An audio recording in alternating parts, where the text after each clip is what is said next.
Hello everyone. Ayan, nandito naman po tayo si Master June Reacts. Ayan. Kamusta po kayo guys? Meron akong ipapakita sa inyo at meron tayong re-reactionan. Ilang araw na po to. Na panood ko lang to a couple of days ago. Pero I think this has been 2 weeks ago already na na-upload tong video na to. At gusto ko lang siyang reactionan. So anyway, bago natin umpisahan guys huwag niyo po munang kalimutan na tayo po ay subscribe sa ating channel. Likes na rin po kayo, i-share nyo na rin po at mag-comment na rin po kayo at huwag kalimutan ang bell notification para lagi po kayong updated sa ating mga i-upload. So ngayon guys, meron akong konting re-reaction na tungkol dito sa isang video na uploaded from Boss Toyo Production na kung saan yung si nanay na mga ngalakal nagdala ng African Gold. No? So dito, panoorin natin at bigyan natin ng konting reaction. Ito po, start natin.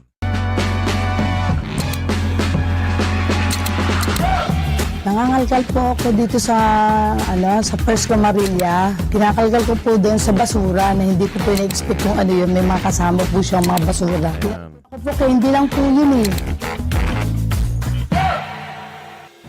Tingnan natin. Oil. Gold. Gold? Ay, rose gold. Hindi, bronze ata. Bronze. Hindi ko rin to alam. Ngayon lang ako nakakita nito. So, ayan, kita natin. Isa po ako nangangalakal po. Nakuha ko po doon sa kalakal ko. Nakuha! Opo, Wow! Ayan, napulot ko mga po. ngalakal si nanay. Napulot. Grabe. Parang gold to ah. Okay oh. Oh, gold nga! Fine gold oh. Magkano ito binibenta? Gusto ko po sana makapagsimula ng pagtitinda. Pwede ko po Wow. makikita nila mandibo yan, boss. 5,000? Wow! Ayan guys So tinanong siya at dito sinabi niya na gusto lang niyang makapag-umpisa yata, no? So binebenta lang niya ng 5,000 yung gold na yon, no, na African gold. Tingnan natin kung is it worth it. Ay, hintay lang. Sa tingin ko, it's much more than that. Wala lang akong idea, pero sa tingin ko mas mahal to sa 5,000. Oh, wow. O yan. Mas mahal sa 5,000. So, ibig sabihin, dito pa lang guys, makikita natin na si Boss Toyo ay parang hindi siya, kumbaga, kampante doon sa 5,000 na ino-offer nung matanda ni nanay, no?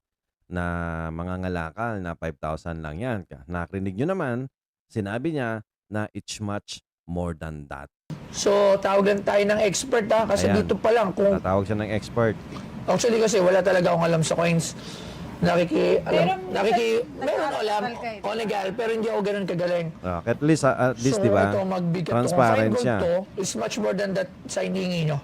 Okay, so, tawagin natin ang ating So at least 'di ba, yan pa lang transparent siya at talagang inaamin niya na hindi siya eksperto sa mga gold coins o sa mga coins. So buti na lang at meron siya mga expert din, no, kilala, which is ganun naman talaga kahit kung mapapanood ninyo kung kayo ay nakakapanood ng American Pawn Star, meron din silang mga expert na pag hindi nila alam yung isang bagay, no, nandyan yung mga expert para magsiyasat o tingnan yung mga bagay-bagay. expert na si Sir Angelo Bernardo. Alright, Sir Angelo, pasok! Ayan. Yan, Sir! tingnan natin. May sobrang interesting ako dito na gamit. Gold yan. Gold yan? Paano ito Gold yan. malalaman na gold yan? Sa salat pa lang. Mas Ito malaki silver naman to. No, mas malaki. See, alam nyo kahit na titingnan pa lang nila, iba talaga, ang lulupit talaga ng guys, malulupit talaga ang mga eksperto, no? Kasi grabe, no? Titingnan pa lang nila, alam na nila kung ano yung tunay. Tulad nito, sabi nga niya, gold yan, Ito, di ba? Oo. Pero yung gold, tingnan mo. mabigat. Paano di makita? Meron ka bang ganoon? Hanap tayo. Pero kahit di ko natingnan, alam ko gold yan. See? Mm. Galing. Paano kung peke? Hindi, pick it. Sige, tingnan natin. Pero hindi Ano pick to? it. Okay. Ito Yan. ay Ito yung explanation. isang Krugerrand. Krugerrand. South Africa na gold coin. South African gold So isang Krugerrand African gold coin. coin.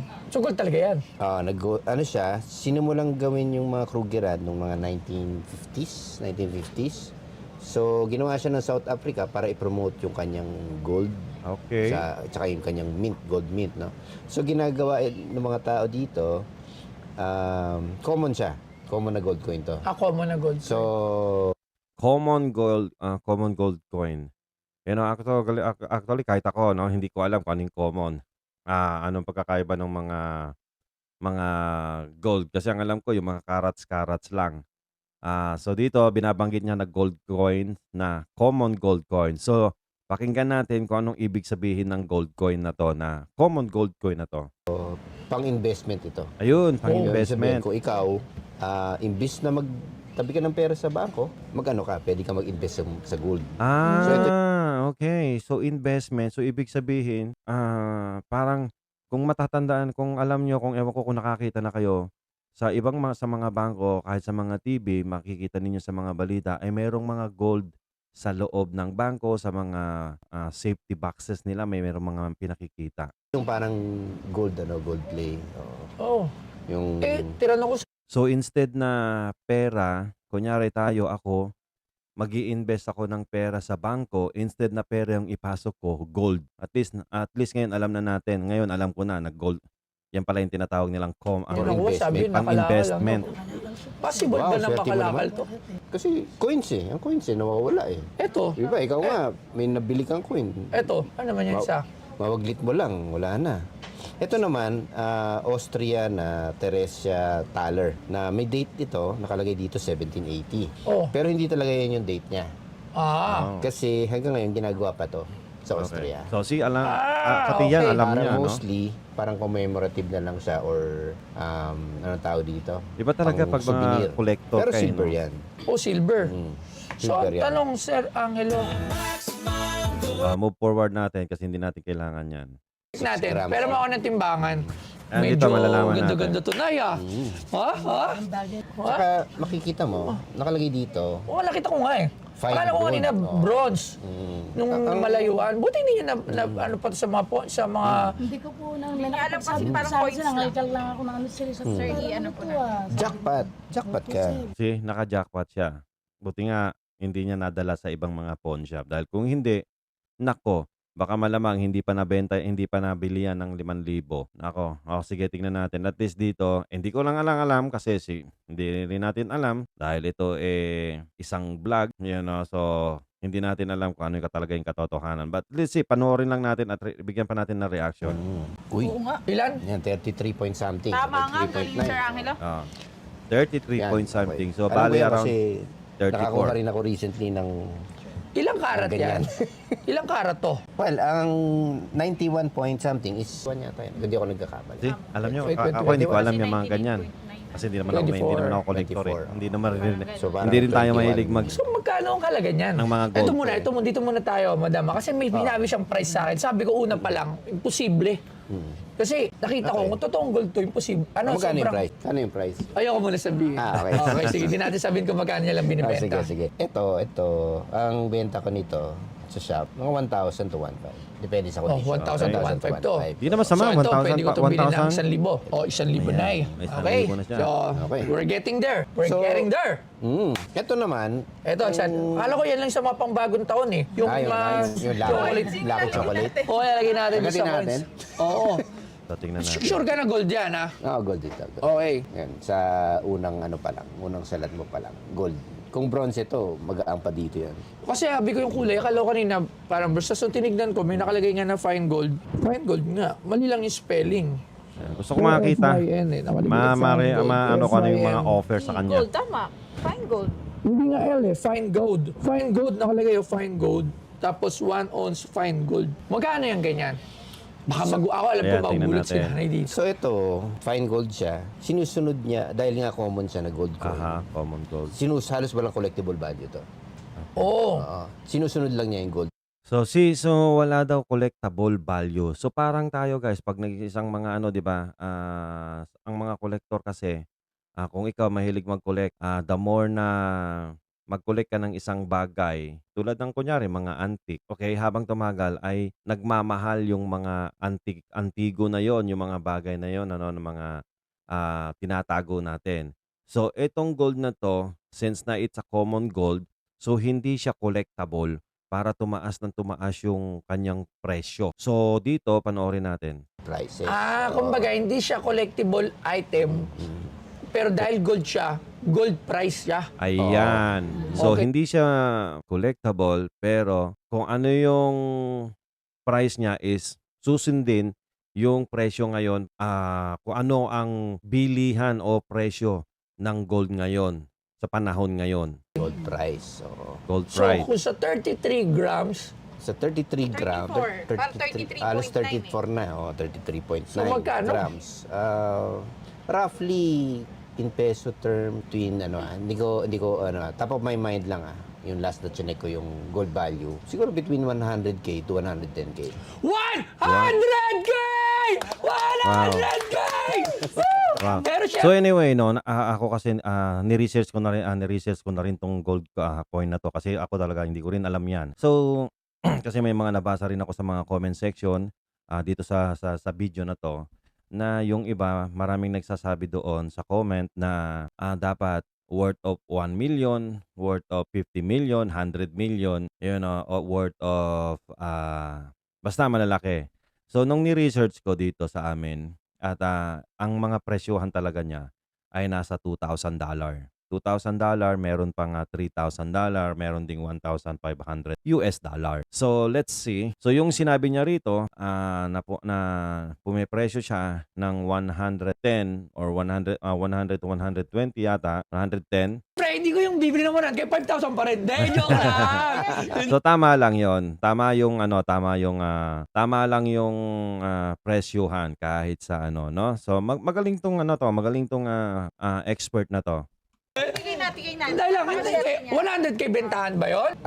Ano na yun, yung pag binenta mo sa gold value, ibig sabihin, kahit sino pwede bumili sa'yo ng gano'n. Wow. Kahit sino nakakaintindi. Ang laki, Okay, guys. so, Biruin mo from 5,000 to 100,000. Wow, let's see. may kita ko. May shop ka, pwede mo pa siyang taasan. Pero, galing! 100K! Ang yaman na ni Nanay! 100K! Iyak siya. Magkano mo ito ulit binibenta? Akala ko po sir, hanggang 5,000 lang. Babayaran mo na 6,000! Wow! Ang galing, ha? Okay. 80,000? Okay. Maraming salamat sa Wow, Rangelo. unang 80,000? 80,000. Ha? Laki niyan. Pwede na ba 80,000 sa Rangelo sa tingin mo? Mura. Oh wow, Mura. mura. Tingnan natin. Sige, 90,000! 90,000. Oh my gulay. Sasabihin ko lang sa inyo kung gusto ko pong magkaroon ng puso para makapagsimula po ako makapagtinda. Yan, naiiyak na si nanay. O sige, huwag na natin tawaran! 100,000! Oh my God. Okay, so, maraming salamat, Nay. Natin tatawaran. Okay, so sige. So biruin nyo, hindi niya na tinawaran. Piniresyohan ng expert na at least 100 to 110,000. So binigyan niya ngayon dahil sa naawa siya, no, ibinigay niya yung 100,000.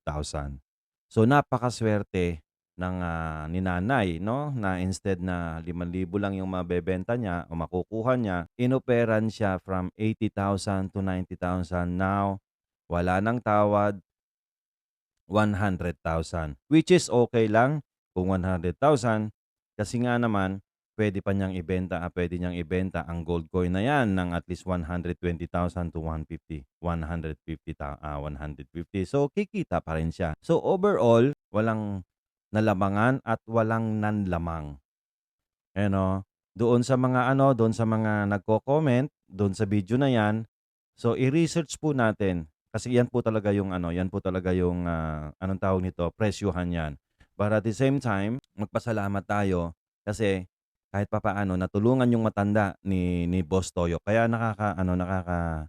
nakakatuwa kasi hindi siya binarat ni Boss Toyo. Binigay niya yung buong 100,000 walang tawad, which is yun ng expert. Kaya keep up the good work. So anyway, pag hindi pa po kayo nakaka-follow po sa channel natin, ayan, i-click nyo lang po ang subscribe at saka ang ating bell notification para sa susunod na mga live natin, mabigyan ko po kayo o sa susunod na mga upload natin ay ma-update po kayo. So anyway, hanggang dito na lang po. Maraming salamat. Thank you.